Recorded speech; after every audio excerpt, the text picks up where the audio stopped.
Hello friends, welcome to our channel. अभी previous video में हमने आपको बताया था advantage of mutual fund. Next इस वीडियो में हम आपको पूरा म्यूचुअल फंड का जो रेगुलेटरी एस्पेक्ट है इंडिया में उसके बारे में बात करेंगे।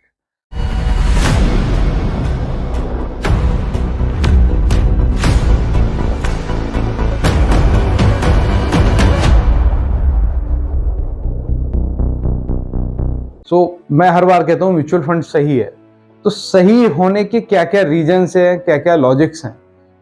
दूसरा सबसे बड़ा जो मेरे हिसाब से म्यूचुअल फंड सही है का लॉजिक ये है, रेगुलेटरी एस्पेक्ट। इंडिया में म्यूचुअल फंड को रेगुलेट जो करता है वो सेबी रेगुलेट करता है। सेबी सारे गाइडलाइंस डिसाइड करता है किस तरीके से म्यूचुअल फंड का जो बिजनेस है इंडिया में वो मैनेज होना चाहिए।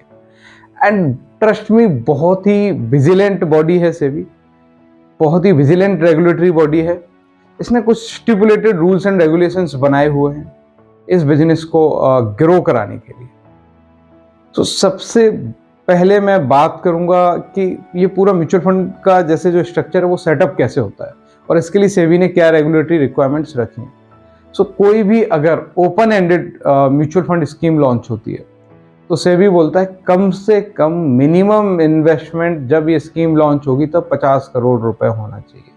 अगर 50 करोड़ रुपए का मिनिमम इन्वेस्टमेंट नहीं है तो वो स्कीम आपकी मार्केट में आएगी नहीं, इन्वेस्टर के लिए वो स्कीम अवेलेबल नहीं होगी। इसका मतलब ये है कि फंड हाउस की वो कैपेसिटी होनी चाहिए, उतना उसकी गुडविल होनी चाहिए मार्केट में कि वो पैसा उतना मार्केट से ले पाए। इन्वेस्टर्स उतने उस स्कीम के लिए अट्रैक्टेड तभी होंगे जब वो बहुत ही रेनाउंड फंड हाउस होगा या उनकी जो स्कीम है, स्कीम का जो इन्वेस्टमेंट ऑब्जेक्टिव है वो काफ़ी ल्यूक्रेटिव होगा इन्वेस्टर्स के लिए। तो सबसे पहला उन्होंने क्राइटेरिया डाल दिया।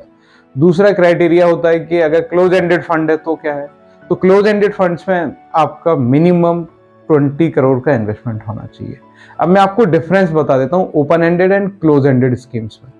ओपन एंडेड स्कीम जो है उसमें आप किसी भी टाइम पर इन्वेस्ट कर सकते हो, किसी भी टाइम पर एग्जिट कर सकते हैं। उसमें ना आपके एंट्री पर रिस्ट्रिक्शन है, ना ही आपके एग्जिट पर रिस्ट्रिक्शंस हैं।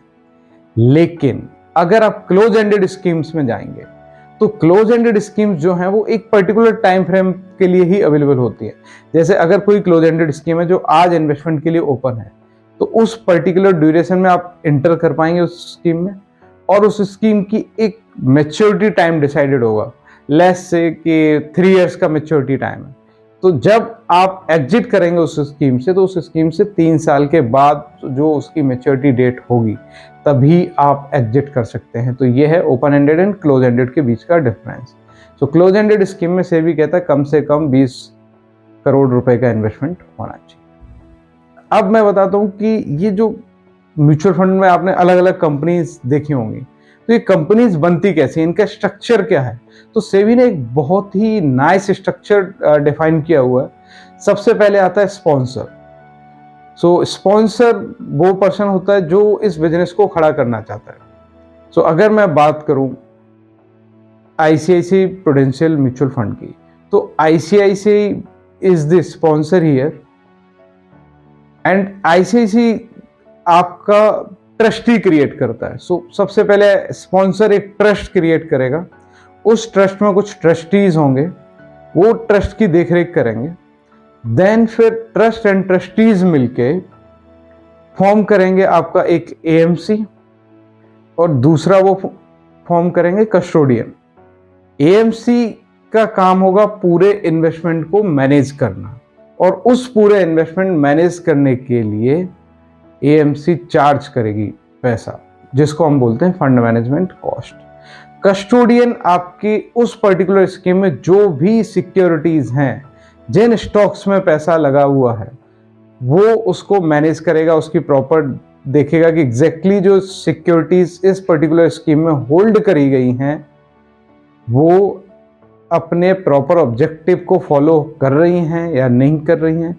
उन स्टॉक्स का, उन सिक्योरिटीज का जो ऑब्जेक्टिव है उस स्कीम में लेने का, क्या वो इंटेंडेड ऑब्जेक्टिव को फुलफिल कर रही हैं या नहीं कर रही हैं, ये काम होगा आपके कस्टोडियन का। और एएमसी के पीछे एक और बॉडी होती है जिसको बोलते हैं RTA, registrar and transfer agent. So generally India में जो RTAs होते हैं वो फंड मैनेजमेंट कंपनीज और AMCs RTA यूज करती हैं थर्ड पार्टी। उनके जनरली खुद के RTAs नहीं होते हैं। वो RTA का काम क्या होता है? RTA सारा बैक ऑपरेशन का काम करता है। कस्टमर का KYC करना, नो योर कस्टमर्स के जो गाइडलाइंस हैं उनको फुलफिल करना, आपकी स्कीम में आपकी डिटेल्स जो हैं वो प्रॉपरली अपडेटेड हैं या नहीं, आपके जो स्टेटमेंट हैं वो प्रॉपरली अपडेट हो रहे हैं, यानी आपने सोचिए कि एक स्कीम में पहले 1 लाख रुपए इन्वेस्ट किए, फिर कुछ दिन बाद आपने उस स्कीम में 5 लाख रुपए इन्वेस्ट कर दिए, फिर कुछ दिन बाद आपने उस स्कीम में 10 लाख रुपए इन्वेस्ट करे। सो टाइमली आपका जो इन्वेस्टमेंट उस स्कीम में जा रहा है, क्या वो प्रॉपरली रिकॉर्ड हो रहा है या नहीं हो रहा? तो ये काम RTA करते हैं। प्लस आपका कभी कोई नॉमिनी चेंज हुआ, आपने पहले X पर्सन को नॉमिनी रखा इस स्कीम में, बाद में आपको लगा कि नहीं मुझे अपना नॉमिनी चेंज करना है, तो आप नॉमिनी चेंज की रिक्वेस्ट देते हैं, तो RTA उस रिक्वेस्ट को अपडेट करता है सिस्टम में। सो RTA जनरली AMCs क्या करती हैं कि वो अपना आउटसोर्स कर लेती हैं, किसी थर्ड पार्टी को हायर कर लेती हैं। सो इंडिया में 2 मेजर प्लेयर हैं RTA में, उनके बारे में मैं फिर किसी दूसरे वीडियो में बताऊंगा कि वो कौन से हैं। अभी के लिए आप इस स्ट्रक्चर को बेसिकली समझ सकते हैं। सो आप पूरा स्ट्रक्चर देखिए। पहले एक स्पॉन्सर क्रिएट होता है, स्पॉन्सर ट्रस्ट फॉर्म करता है, ट्रस्ट और ट्रस्टीज मिलके आपका AMC बनाएंगे, दूसरा आपका कस्टोडियन क्रिएट करेंगे, तीसरा आपका RTA सोर्स करेंगे। तो इतने सारे जो लोग हैं वो अलग अलग जगह पे इन्वॉल्व हो रहे हैं, अलग अलग एंटिटीज एक आपका जो स्कीम है जो मैनेज हो रहा है उसको मैनेज कर रहे हैं, उसको देख रहे हैं। So chances of fraud, chances of any error वो धीरे धीरे खत्म होता चला जाता है, बिकॉज आपका सिस्टम इतना डिफाइंड है कि आपने एक रिक्वेस्ट दी तो पहले कहाँ जाएगी, फिर वो कहाँ अपडेट होगी, उस पर्टिकुलर बिजनेस को कौन देखेगा। तो ये प्रॉपरली एक इकोसिस्टम क्रिएट करा है सेबी ने, जिससे किसी भी इन्वेस्टर के साथ कोई भी प्रॉब्लम ना हो।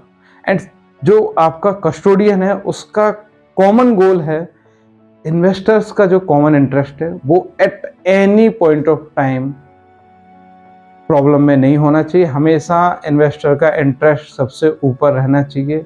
बिजनेस में जो पूरा AMC का स्ट्रक्चर है उसमें कहीं भी कोई इशू क्रिएटेड नहीं होना चाहिए। और इन सब चीज़ों को मॉनिटर करने के लिए पीछे बैठी हुई है एक रेगुलेटरी बॉडी जिसका नाम है सेबी। तो आपका पैसा जो है वो कहीं ना कहीं इन फंड हाउसेस के साथ काफ़ी सिक्योर हो जाता है, क्योंकि ऑलरेडी वेल डिफाइंड प्रोसेसेस है। जैसा मैंने आपको प्रीवियस वीडियोस में भी बताया है कि 47,000 करोड़ की इन्वेस्टमेंट जो AUM है इंडिया में, और ये डे बाई डे इंक्रीज हो रही है। तो इतना सारा जो पैसा है ये मैनेज किया जा रहा है, और सेबी बहुत अच्छे से इसमें एक्शन लेती है और मैनेज करती है। अगर सेबी को लगता है कि कभी भी बीच में थोड़ा बहुत इधर उधर कुछ भी गड़बड़ हो रही है, तो सेबी बहुत ही डिलीजेंटली उस पर क्विक एक्शंस लेती है, अपने रूल्स एंड रेगुलेशन को टाइम और बिजनेस के एनवायरनमेंट के चेंज के अकॉर्डिंग एडजस्ट भी करती है, अमेंड भी करती है।